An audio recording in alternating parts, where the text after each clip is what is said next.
म्हणून बाबासाहेब आंबेडकर म्हणतात की ओबीसी या भारताचा झोपलेला सिंह आहे. सूर्याला सुद्धा आम्ही डॉक्टर बाबासाहेब आंबेडकरांचं नाव दिलं असतं. हे बाबासाहेब आंबेडकरांचं विशेष आहे. आंबेडकर हे नेहमी सांगत असतात की मला संविधान लिहिण्यासाठी अडचण फासली नाही, कारण माझ्या डोळ्यापुढे छत्रपती शिवाजी महाराजांचं स्वराज्य उभा होता.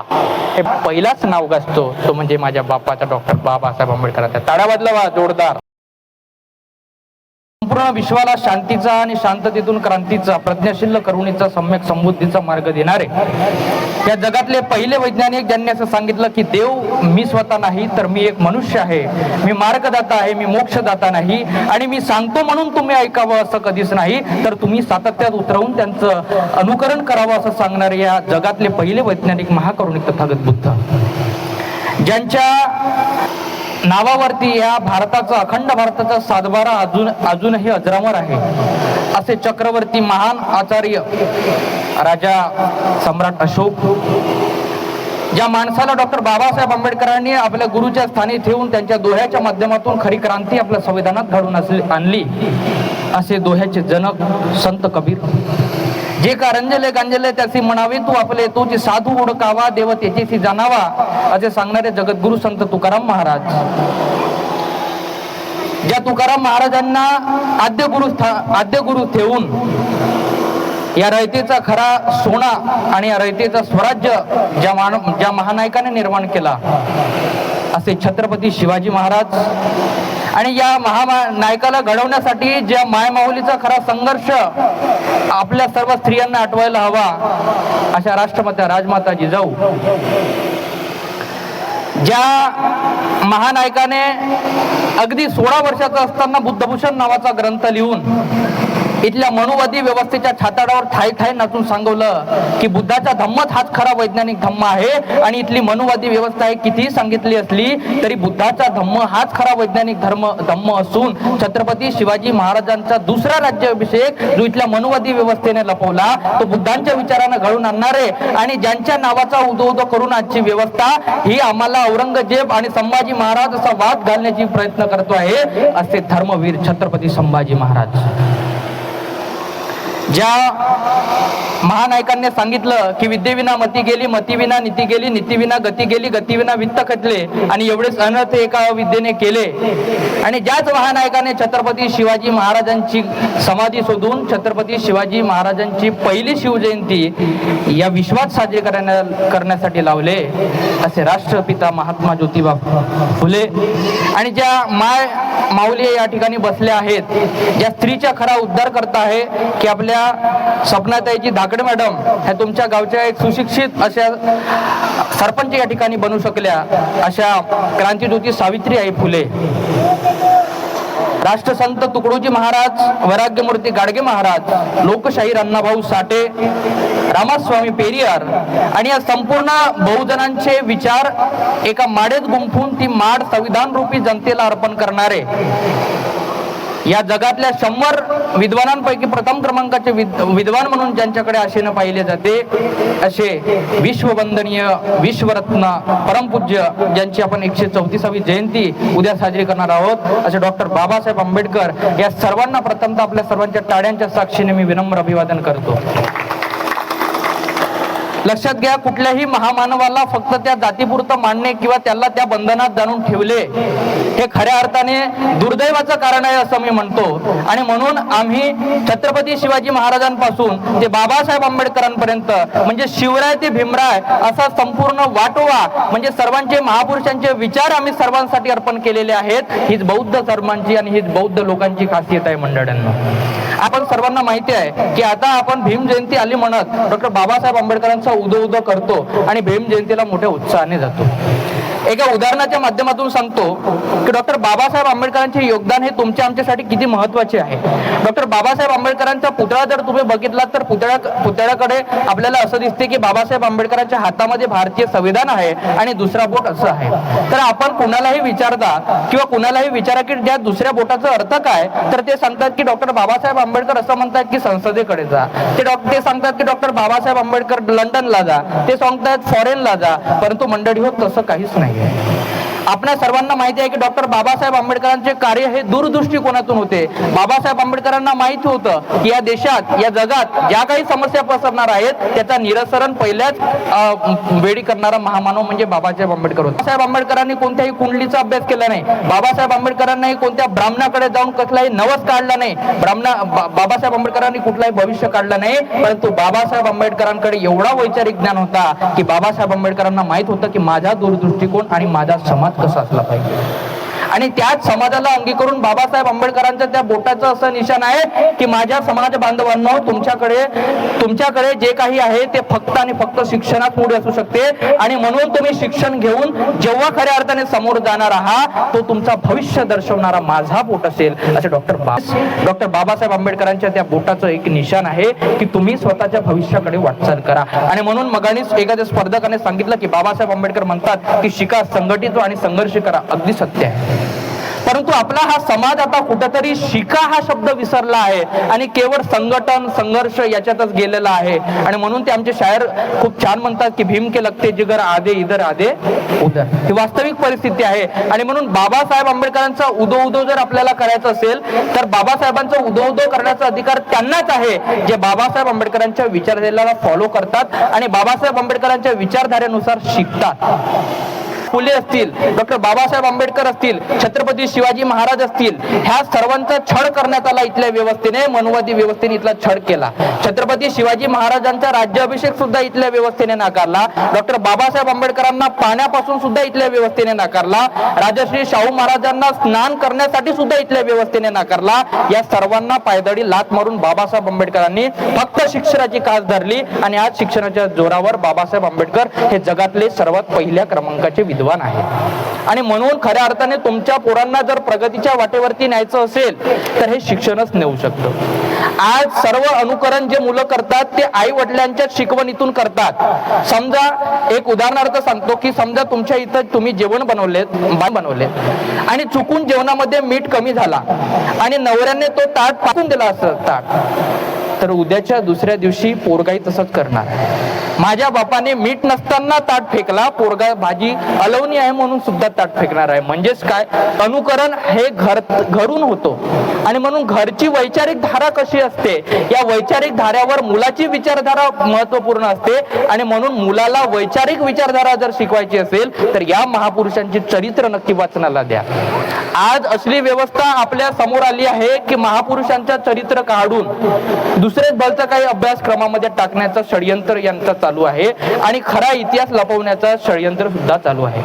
सर्वांना माहिती आहे, ज्यांनी महात्मा फुले वाचलं असेल, सावित्रीबाई फुले वाचलं असेल, त्यांना सर्वांना माहिती आहे की सावित्रीबाई फुलेंनी जे बेळेच्या वाड्यामध्ये शाळा सुरू केली होती, त्या शाळेमध्ये जेव्हा सावित्रीबाई शिकवण्यासाठी जात होत्या तेव्हा त्यांच्यावरती शेणाचा किंवा विटांचा मारा करणारे हे मनुवादी लोक होते. आणि याच मनुवादी लोकांचा इतिहास लपवण्यासाठी आज डॉक्टर बाबासाहेब आंबेडकरांच्या या वैचारिक दृष्टीला मागे टाकण्यासाठी हे मनुवादी व्यवस्था सरसवत आहे. आणि महात्मा ज्योतिबा फुलेंचा जो चित्रपट आता सध्या तुम्ही बघत असाल, जे नवी पिढी आहे त्यांना नक्की माहित होत असेल, त्या चित्रपटाला बंदी करण्याकरिता मनुवादी व्यवस्था काडी धरत आहे. सर्वात महत्वाची गोष्ट मला बोलायची आहे ती म्हणजे सध्याच्या चालू असलेला महाबोधी विहाराचा मुक्ती आंदोलन. आपल्या सर्वांना माहिती आहे की या देशात हिंदू, मुस्लिम, शीख, ईसाई, जैन, ख्रिश्चन, बौद्ध असे सगळ्या जाती धर्माचे लोक एका गुन्हा गोविंदांना नांदू शकतात. ते केवळ आणि केवळ डॉक्टर बाबासाहेब आंबेडकरांच्या संविधानामुळे. एखाद्याच्या घरामध्ये दोन भावांमध्ये संयुक्त कुटुंब राहू शकत नाही, भांडणं होऊ शकतात, परंतु असा असंख्य विभागामध्ये विभागलेला हा समाज या देशामध्ये राहू शकतो. ते केवळ बाबासाहेब आंबेडकरांची पुण्याई आहे. परंतु याच पुण्याचा दुरुपयोग करून आज आमच्या महाबोधी बुद्ध विहाराच्या ठिकाणी या मनुवादी व्यवस्थेने आपला वर्चस्व निर्माण केला आहे. ज्याच्यामधला सर्वात महत्वाचा कायदा आहे तो म्हणजे महाबोधी महाविहार ऍक्ट 1949चा. तो मी तुम्हाला समजून सांगतो आणि तुम्हाला वास्तविक परिस्थिती कळेल की महाबोधी विहाराचं आंदोलन जो काही आहे तो कशासाठी चालू आहे. महाबोधी महाविहाराचं आंदोलन यासाठी चालू आहे की त्या ठिकाणी 8 सदस्यीय समिती असेल 1949च्या कायद्यानुसार. त्याच्यामधले 4 लोक हे ब्राह्मण असतील आणि 4 लोक हे बौद्ध असतील.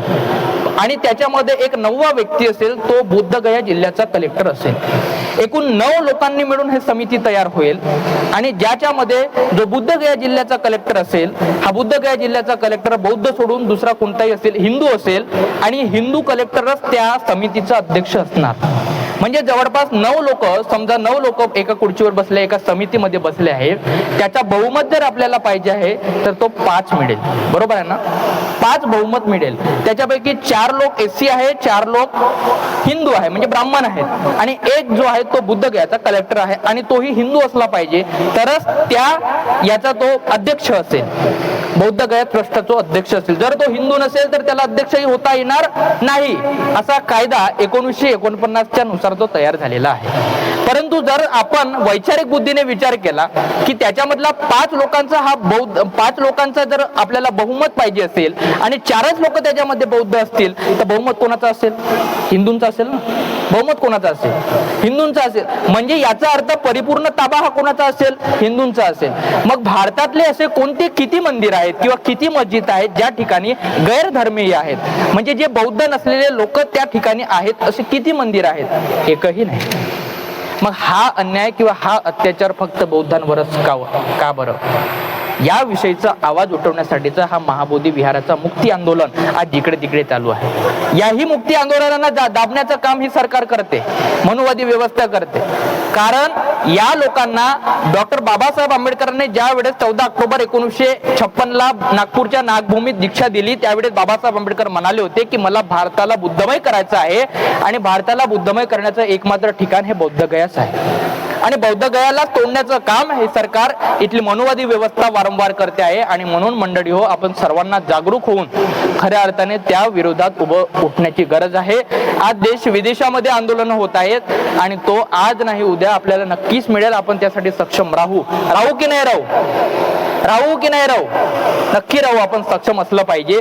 तर एकंदरीत सर्व हे जे काही देणं आहे ते बाबासाहेब आंबेडकरांच्या संविधानातून आपल्याला मिळालेलं आहे आणि म्हणून आमचा अधिकार आम्हाला घेणे हे कारणीभूत आहे आणि आमचा अधिकार आम्ही तो घेऊच.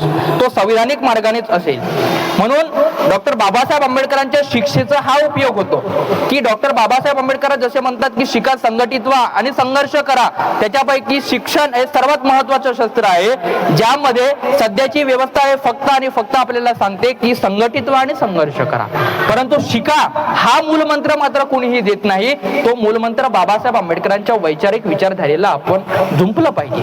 बाबासाहेब आंबेडकर बसने प्रवास करत असताना त्यांच्या बसच्या प्रवासामध्ये एक भिकारी आला आणि बाबासाहेब आंबेडकरांना म्हणाला की बाबासाहेब आम्हाला काहीतरी भिक्षा द्या.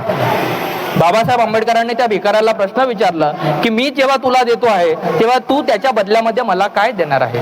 बाबासाहेब आंबेडकर म्हणाले, भिकारी म्हणाला की बाबासाहेब आंबेडकर जर मला काही देण्यासारखं असतं तर मी तुमच्याकडे भिक्षा मागितली नसती. बाबासाहेब आंबेडकर म्हणाले, घेत आहे त्याला काही द्यावंच लागतं. तो जो भिकारी बाबासाहेब आंबेडकरांना तिथं मिळाला तो विचार करत बसला की काय बोलते आहेत आणि त्यांना खाली उतरल्या. बाबासाहेब आंबेडकर निघून गेले. त्यांनी विचार केला की तुला काही नाही काही द्यावं लागेल. जे लोक तुला पैसे देत आहेत त्याच्या बदल्यात तुला काहीतरी द्यावं लागेल. त्या भिकाऱ्याने दुसऱ्याच दिवशी निश्चय केला की मी गुलाबाचे फुलं त्या बस स्टॉपवर विकेन आणि म्हणजे लोक मला पैसे देतील, मी त्याच्या बदल्यात त्यांना फुलं देईन. तिसरा दिवस उजळला. बाबासाहेब आंबेडकर पुन्हा बसमध्ये आले. हा भिकारी पुन्हा चढला. बाबासाहेबांकडे फुल घेत म्हणाला की बाबासाहेब आंबेडकर हे तुम्ही फुल घ्या. तुम्ही म्हटले होते की काहीतरी देणं आहे, हे घ्या. मी तुम्हाला फुल देतो, तुम्ही मला भिक्षा द्या. बाबासाहेब आंबेडकरांनी त्यांचा फुल घेतला, त्याला भिक्षाही दिली. पुन्हा बाबासाहेब आंबेडकर त्याला म्हणाले की देणं आहे हे गोष्ट सत्य आहे, परंतु तुझ्यामध्ये कदाचित या देशातला किंवा या जगातला मोठा व्यावसायिकही असू शकतो. आपली उंची हे फक्त मीठ सांगतो म्हणून तुम्ही निश्चित करू नका, तर तुमच्या वैचारिक विकल्पतेवर तुमची उंची मोजायला हवी, असं बाबासाहेब आंबेडकरांनी त्याला सांगितलं. तो पुन्हा खाली उतरला. बाबासाहेब आणि गाडी ती निघून गेली. 3 दिवस पुन्हा झाले. त्याने विचार केला की बाबासाहेब आंबेडकरांना मला म्हणायचं काय होतं, मी समजलो की नाही समजलो. बाबासाहेब आंबेडकरांची वैचारिक पातळी ही माझ्यापेक्षा कितपत तरी मोठी आहे, मी साधा भिकारी ते समजू शकणार का? त्यानंतर बाबासाहेब आंबेडकरांची तिसऱ्या म्हणजे जवळपास 4-5व्या दिवशी पुन्हा त्या भिकाऱ्यासोबत भेट झाली. तेव्हा तो भिकारी सुद्धा बाबासाहेब आंबेडकरांसारखा टाय कोट आणि सूट बूट मध्ये बाबासाहेब आंबेडकरांच्या सीटच्या बाजूला बसला. बाबासाहेब आंबेडकरांना तो भिकारी म्हणू लागला की बाबासाहेब तुम्ही मला ओळखलेत का? बाबासाहेब म्हणाले मी माफ करा मी तुम्हाला ओळखलो नाही, परंतु तुम्हाला काय म्हणायचं आहे?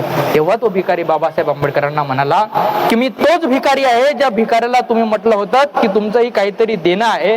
आज मी एवढं काही देऊ शकतो की माझा आज फुल्यांचा भला मोठा बिझनेस बनला आहे, माझ्याकडे 4 चाकी गाडी आहे, मला तुमच्या सोबत बसच्या सीटवर बसायचं होतं सूटबूट कोटात आणि म्हणून मी आलो आहे. हे डॉक्टर बाबासाहेब आंबेडकरांनी एखाद्या भिकाऱ्यामध्ये केलेलं परिवर्तन आहे. हा परिवर्तन आपल्याला हाच मोठा उदाहरण याच्यासाठीच आहे की आपल्यामध्ये असणारी क्षमता हे प्रत्येक पालकाने समजून घेणं गरजेचं आहे, तेव्हाच त्यांचे विद्यार्थी घडू शकतात. आज आपल्या विद्यार्थ्यांना आपण एवढंच सांगतो की बापू आमची ऐपत नाही की आम्ही तुला बाहेर जाऊन शिकवू शकतो. हे मला वाटतं अतिशय थोटांड आहे आणि अतिशय चुकीची गोष्ट आहे. बाबासाहेब आंबेडकर त्या काळामध्ये जाऊ शकतात, वेगवेगळ्या प्रकारच्या स्कॉलरशिपने जाऊ शकतात. आज तर आम्ही प्रगल्भ आहोत, आज आम्हाला कुणीही समाजात तुच्छ लेखत नाही. मग आज आमचा पोरगा फॉरेनला, लंडनला, इंग्लंडला जाऊ शकत का नाही? हा प्रश्न तुम्ही विचारला पाहिजे, तुमच्या पाल्यानेही तुम्हाला विचारला पाहिजे. हे सगळं थोटांड आहे. आपला पोरगा कुठेही जाऊ शकते, या जगातल्या कोणत्याही कोणा कोपऱ्यामध्ये जाऊ शकते. तुमच्या 1 रुपयाची गरज तुमच्या मुलाला नाही आहे, फक्त तुम्ही त्यांच्यासाठी शिक्षणाचे दार उघडे करून द्या. आता गोष्ट कशी आहे, अनेक पालक लोक मला म्हणतात, मी ज्या ज्या व्याख्यानामध्ये जातो मी हेच गोष्ट सांगतो की तुम्ही तुमच्या पाल्याला असं सक्षम बनवा की तुमचा पाल्य हा बाहेरच जाऊन खऱ्या अर्थाने प्रगती करून तुमचं नाव लौकिक केला पाहिजे. तर मला पाल्य पहिल्याच गोष्ट विचारतात की दादा हे सगळं करायचं कसं? आम्ही अज्ञानी आहोत म्हणून आमचा पाल्य जाऊ शकणार नाही. तर मुळात हे चुकीची गोष्ट आहे. आज सगळ्यांकडे स्मार्टफोन आहे, बरोबर आहे, सगळ्यांकडे स्मार्टफोन आहे. हा स्मार्टफोन म्हणजे उद्याचं जग आहे. या जगाच्या स्मार्टफोनामध्येच तुम्ही बाबासाहेब आंबेडकरांपासूनचे सगळे जे काही महापुरुष निर्माण झाले आहेत त्यांचे सर्व चरित्र आणि शिक्षणाच्या संध्या सुद्धा उपलब्ध करू शकता. तर बाबासाहेब आंबेडकर ज्या कोलंबिया विद्यापीठामध्ये शिकले, त्या कोलंबिया विद्यापीठाचा इतिहास जरी बघितला तर त्या कोलंबिया विद्यापीठाच्या सर्वात बेस्ट स्टुडंट, सर्वात उत्कृष्ट आणि हुशार विद्यार्थी म्हणून आज शतकोत्तर 300 वर्षाच्या नंतर बाबासाहेब आंबेडकरांचं नाव अजरामर आहे. त्यासाठी आपण प्रयत्न करा हे सांगतो.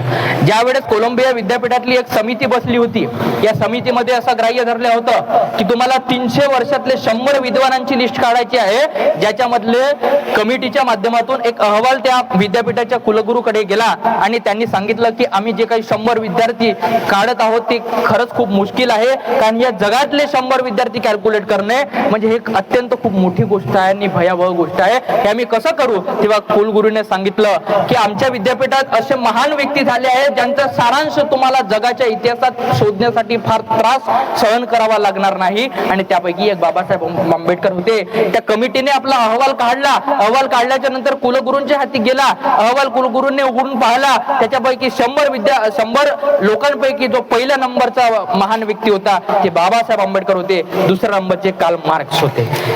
यानंतर पुन्हा कुलगुरूंनी सांगितलं की आपल्याला एक पुन्हा कमिटी निश्चित करायची आहे. या कमिटीच्या माध्यमातून तुम्ही जे 100 सोडले 300 वर्षातले, आता आपल्याला 10 शोधायचे 300 वर्षातले. कमिटीवाल्यांनी पुन्हा विद्यापीठाच्या कुलगुरूला म्हटलं काय मूर्खपणा आहे हा, आम्हाला हे 100 लोक शोधायला अडचण जाते आहे, तुम्ही 10 लोक शोधायला लावते आहे. कुलगुरू म्हणाला पुन्हा आमच्या विद्यापीठात तेच लोक आहेत जे लोक या जगाच्या छातीवरती, जगाच्या पाठीवरती गाजलेले लोक आहेत, तुम्हाला काहीच अडचण जाणार नाही.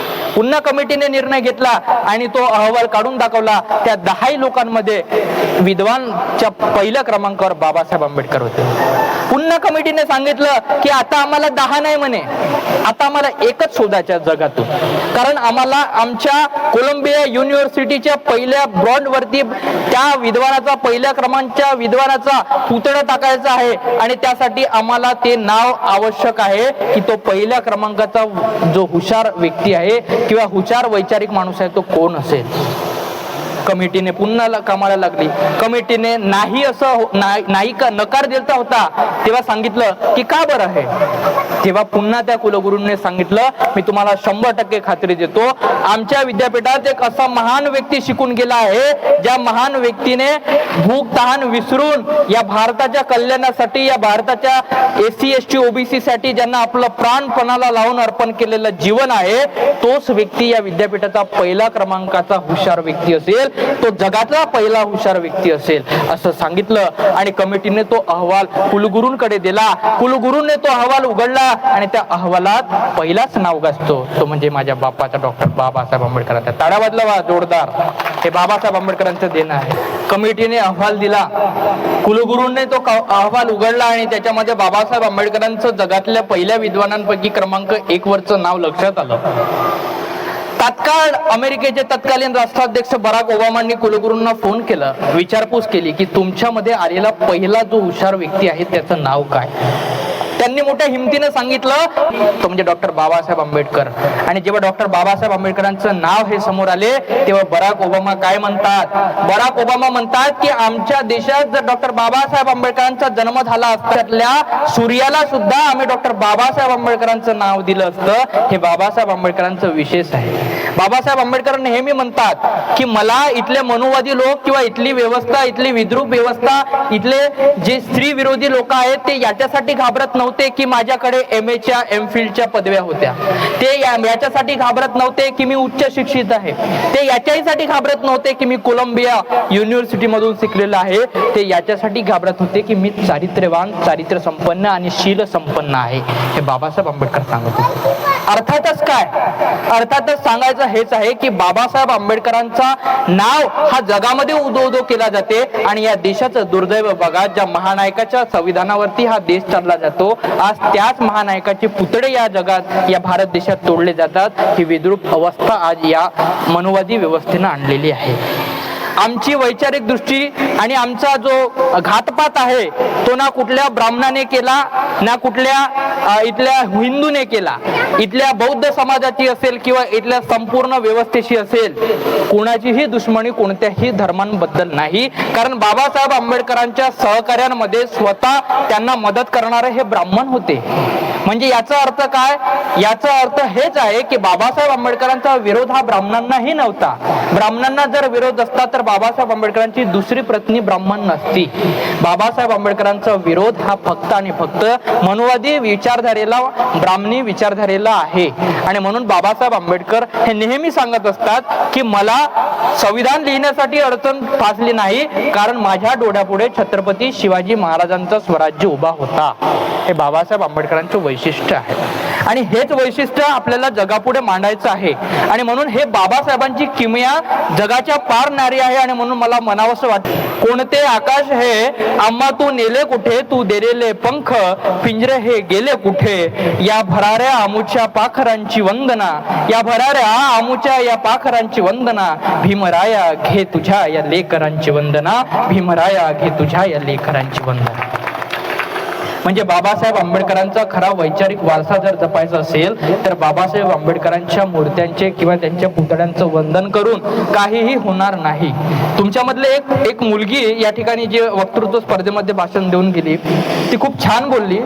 तिचं नाव मला या ठिकाणी घ्यावंसं वाटते, मोहुर्ले, चक्रेश्वरी मोहुर्ले असं काहीतरी त्या मुलीचं नाव आहे. बाबासाहेब आंबेडकरांबद्दलचा एवढा सारांश त्या मुलीने सांगितला, हे खरंच कौतुकास्पद आहे. पण आयोजकांना एक विनंती करतो की या सगळ्या वक्तृत्व स्पर्धेमध्ये सगळ्या मुली आहेत, मुलांना एकही भाषण देता येत नाही का? म्हणजे मुलं अग्रेसर नाहीच आहेत का? मुलं ही फार दुर्दैवी गोष्ट वाटली. त्याच्यामुळे मी खरं सांगतो की वक्तृत्व हा बोलण्याचा एक प्रतिकार करतो. बाबासाहेब आंबेडकरांनी जसं म्हणलं की जो शिक्षण घेतला तो घुरघुरल्याशिवाय राहणार नाही, तर ते खरंच आहे. घुरघुरल्याशिवाय आपण राहू शकत नाही, कारण आपल्याला संविधानिक वाटेनं संघर्ष करण्याचा बळ बाबासाहेब आंबेडकरांच्या संविधानातून, संघर्षातून मिळतो. आणि म्हणून मी सगळ्यांना सांगेन आणि पालकांना सांगेन, एकच गोष्ट सांगेन पालकांनाही, की तुम्ही जेव्हा आपल्या पाल्याला शिकवता तेव्हा तुम्ही पाल्याला जबरदस्ती करून शिकवू नका. म्हणजे पाल्याला जर बनायचं असेल कलेक्टर, तुम्ही जर म्हणत असाल डॉक्टर, ही चुकीची गोष्ट आहे. आज आपल्या समाजामध्ये अशी विचारधारा निर्माण झाली आहे की जो व्यक्ती सायन्सचा स्टुडंट आहे तो खरंच उच्च शिक्षित आहे आणि जो आर्टचा स्टुडंट आहे तो अशिक्षित आहे. ही विद्रूप विचारधारा आहे आणि म्हणून या विद्रूप विचारधारेला पायदळी सुटवायचा आहे. तुम्ही आपल्या पाल्यांशी सतत संपर्कात राहून पाल्याला एकच प्रश्न विचारा की तुझ्या आवडीमध्ये काय आहे. म्हणून हे भीमा तू तिथला सूर्य मी इथला सूर्य, हे भीमा तू तिथला सूर्य मी इथला सूर्य, तू ताऱ्यांना प्रकाशित कर मी साऱ्यांना प्रकाशित करतो.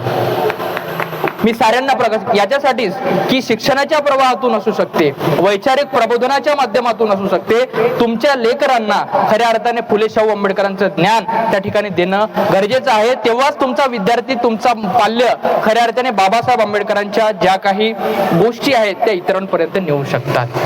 आता गोष्ट एक असते की डॉक्टर बाबासाहेब आंबेडकरांचा कार्यक्रम म्हटला की या देशात फक्त आणि फक्त महार म्हणजे बौद्ध हा एकच समाज सक्रिय आहे, बाकी सगळे झोपले आहे. मी स्पष्टपणे सांगतो, कारण बाबासाहेब आंबेडकरांनी आमच्या लेकींसाठी, आमच्या हिंदूंसाठी, आमच्या बाकीच्या समाजासाठी काहीच केलं नाही. ही इथली व्यवस्था त्यांच्या डोक्यामध्ये टाकते आहे आणि ते सुद्धा लोक शिक्षणाचा अभाव असल्या कारणाने ते स्वीकारते आहे.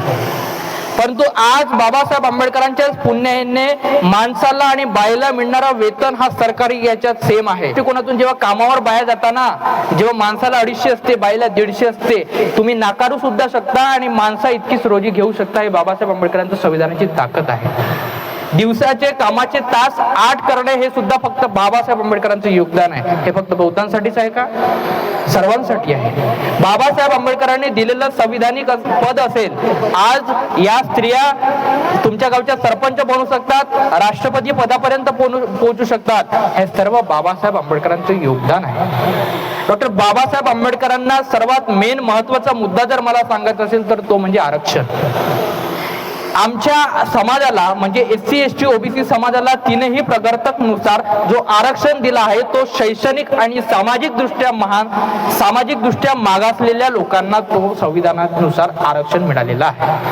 आरक्षणाचे खरे जनक जर आपण कुणाला म्हणतो तर राजर्षी शाहू महाराजांना म्हणतो. याच्यामध्ये एक वेदोत्तर प्रकरण सांगतो जो शाहू महाराजांच्या कारकिर्दीमध्ये घडला. शाहू महाराज कोल्हापूर संस्थानांचे भले मोठे राजे होते आणि शाहू महाराज एका स्नान करण्याकरिता एका कुंडामध्ये गेले आणि त्या कुंडामध्ये स्नान करण्याकरिता जेव्हा गेले त्यांच्यासोबत त्यांच्या कोल्हापूर संस्थानातले त्यांचे सहकारी सुद्धा होते. शाहू महाराज गेले, उतरले, आंघोळीसाठी उभे झाले. शाहू महाराजांकडे एक व्यक्ती आला, तो ब्राह्मण होता. त्यांनी सांगितलं की महाराज, आम्ही तुमचा स्नान घालतो परंतु तुम्हाला आम्ही वेदोत्तर नाही तर पुराणोत्तर मंत्रांचा उल्लेख करतो. शाहू महाराज म्हणाले, मला याबद्दल कसलीही कल्पना नाही, तुम्हाला जे काही मंत्र उच्चार करायचा आहे करा, माझी त्याबद्दल पाबंदी सुद्धा नाही. आणि शाहू महाराजांचा त्या ठिकाणी स्नान चालू झाला. परंतु त्यांच्यामध्ये एक असा वैचारिक पंडित त्या ठिकाणी होता ज्याचा म्हणजे शाहू महाराजांचे जे सहकारी होते, त्यांनी हे बघितलं की एवढ्या मोठ्या भल्या मोठ्या राजाचा हा ज्या वेळेस स्नान होतो आहे तेव्हा वेदोत्तर मंत्रांचा उल्लेख असायला हवा, परंतु पुराणोत्तर मंत्रांचा उल्लेख होतो आहे. ही गोष्ट त्याने शाहू महाराजांना सांगितली आणि शाहू महाराजांना ही गोष्ट सांगितल्याच्या नंतर शाहू महाराजांनी त्या ब्राह्मणाला म्हणले की तुम्ही जो माझा स्नान घालत आहे त्याच्यामध्ये तुम्ही पुराणोत्तर ग्रंथांचा उल्लेख का बरं करत आहे, वेदोत्तर ग्रंथांचा उल्लेख का बरं करत नाही. तेव्हा त्यांना सांगितलं की तुम्ही कितीही भले मोठे राजे व्हा, शेवटी तुम्ही शूद्र आहात आणि शूद्रच राहणार आहात. म्हणजे तेवढ्या मोठ्या भल्या मोठ्या राजांचा अपमान त्या ठिकाणी झाला. दुसरा प्रकरण घडला शिवाजी महाराजांच्या बद्दल. 1674 ला शिवाजी महाराजांच्या राज्याभिषेकाची वेळ घडली आणि राज्याभिषेकाची वेळ घडल्याच्या नंतर जेव्हा गागा भट्टाला बनारस वरून बोलवण्यात आलं तेव्हा गागा भट्ट शिवाजी महाराजांच्या दारी पोहोचला. परंतु त्याच्यात एक सर्वात भारी, सर्वात मोठा ज्ञानी पंडित होता, त्याचं नाव म्हणजे छत्रपती संभाजी महाराज. त्याला हरवणे, छत्रपती संभाजी महाराजांना हरवणे हे भल्यांना मुश्किल होते.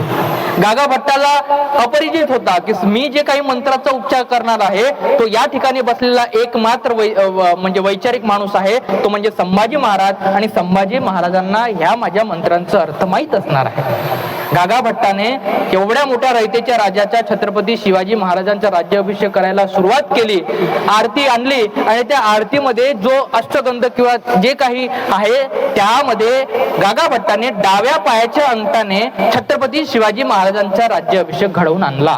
की एवढ्या मोठ्या राजाचा राज्याभिषेक या गागा भट्टाने डाव्या पायाच्या अंगठातून घडवून आणलं. तात्काळ संभाजी महाराज उठले. संभाजी महाराजांनी धनका दिला की तुम्ही करणारा हा राज्याभिषेक म्हणजे हा मनुवादी व्यवस्थेचा आहे तो आम्ही नाकारतो आणि त्यानंतर इतिहासात दुसऱ्या राज्याभिषेकाची नोंद इथल्या मनुवादी व्यवस्थेने होऊ दिली नाही. तो दुसरा राज्याभिषेक जर कोणाच्या विचारधारेने झाला असेल कारण तथागत बुद्धांच्या वैचारिक विचारधारेचा राज्याभिषेक शिवाजी महाराजांना घडवला. आणि म्हणून मला सांगा आरक्षणाची गरज कशासाठी होती तर या व्यवस्थेमध्ये आम्हाला मान सन्मानानं स्थान दिलं पाहिजे यासाठी आरक्षणाची ज्योत आमच्या राजर्षी शाहू महाराजांनी रोवली. एकदा जोरदार टाळ्या वाजवा शाहू महाराजांसाठी. ही शाहू महाराजांची वैचारिक कल्पना होती की आज आमचा पोरगा हा सुटबुटात आला आणि मी सुद्धा इथं या ठिकाणी भाषण देऊ शकलो. तरी सुद्धा डॉक्टर बाबासाहेब आंबेडकर इथंच थांबले नाही. बाबासाहेब आंबेडकरांना माहिती होतं की या देशातला सर्वात मोठा भला मोठा समाज हा ओबीसी आहे आणि ओबीसी या देशाचा खरा उद्धार करत आहे. म्हणून बाबासाहेब आंबेडकर म्हणतात की ओबीसी या भारताचा झोपलेला सिंह आहे. ज्या दिवशी हा ओबीसी समाज जागा होईल त्या दिवशी या देशात क्रांती झाली असेल समजा. आणि म्हणून डॉक्टर पंजाबराव देशमुख यांच्या सल्ल्यानुसार बाबासाहेब आंबेडकरांनी संविधानामध्ये कलम 340 टाकली आणि ज्याचा 27% आरक्षणाचा आज ओबीसी समाज फायदा घेतो आहे. हे बाबासाहेब आंबेडकरांचे योगदान आहे आणि म्हणून बाबासाहेब आंबेडकरांचे योगदान इथल्या कोणत्याही समाजाने विसरलं पाहिजे नाही. बाबासाहेब आंबेडकर हे कोणत्या एका समाजापुरतं मर्यादित नाही तर बाबासाहेब आंबेडकरांचा वैचारिक विकल्प हा संपूर्ण देशासाठी आहे. बाबासाहेब आंबेडकर एका भाषणात म्हटले होते की आम्हाला 10 वर्ष स्वातंत्र्य मिळाले नसते तरी आम्ही खुश असतो.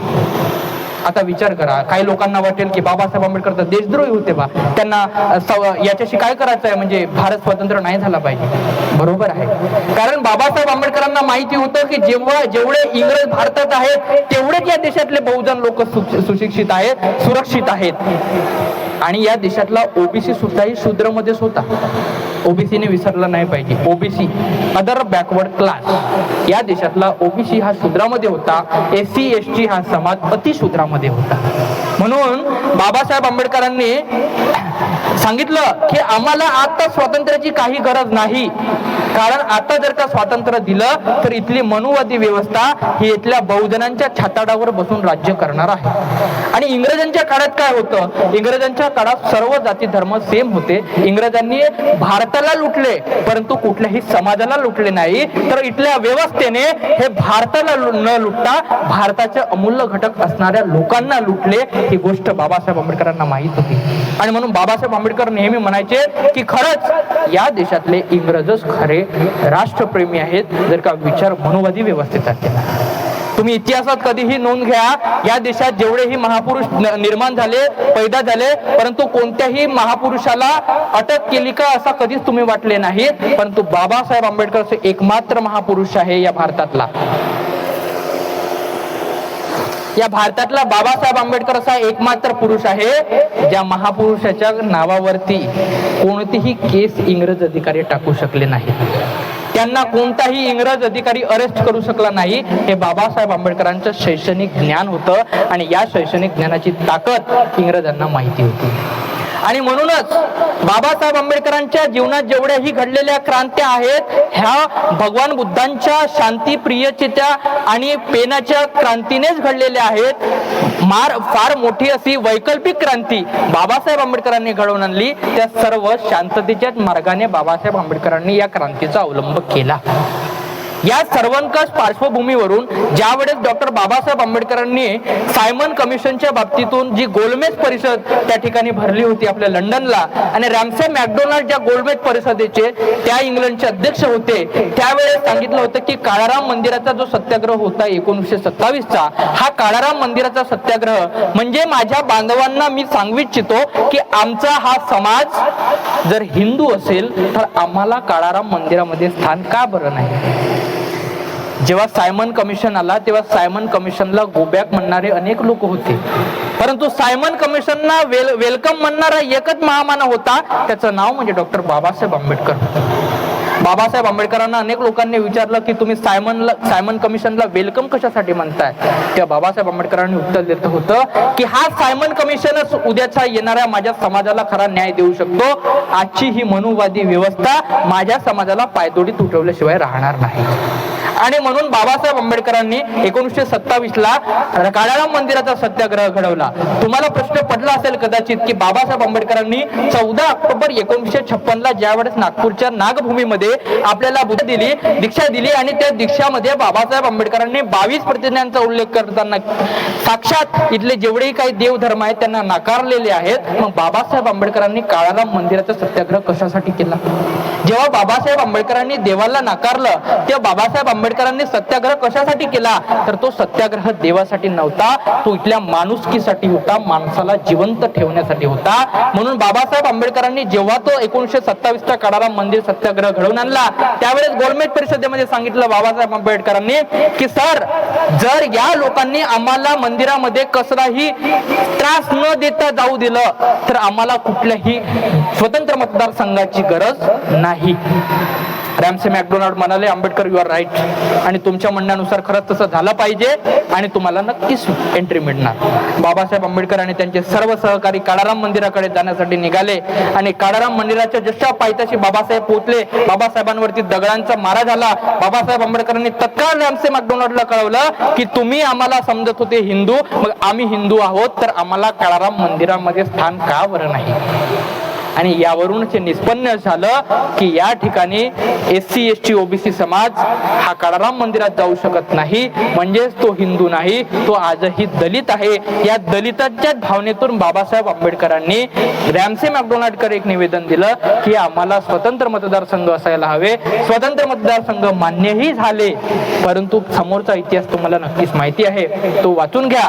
आणि खऱ्या अर्थाने बाबासाहेब आंबेडकरांची ही सगळी जीवन यात्रा मी आपल्या पुढे मांडली. ज्यावेळेस कोल्हापूरचा महान राजा डॉक्टर बाबासाहेब आंबेडकरांना भेटण्यासाठी त्यांच्या घरापुढे आपला रथ लावतो त्यावेळेस रमाबाई बाहेर येतात. रमाबाईचा हात कापते, हाती आपल्या साडीचा पदर धरून रमाबाई म्हणतात की बाबासाहेब हा एवढा मोठा राजा आपल्या घरी येतो आहे, या राजाला आपण काय द्यायचं बरं का? तेव्हा बाबासाहेब आंबेडकर म्हणतात, रामू आपल्याकडे यांना देण्यासाठी भरपूर काही आहे ग.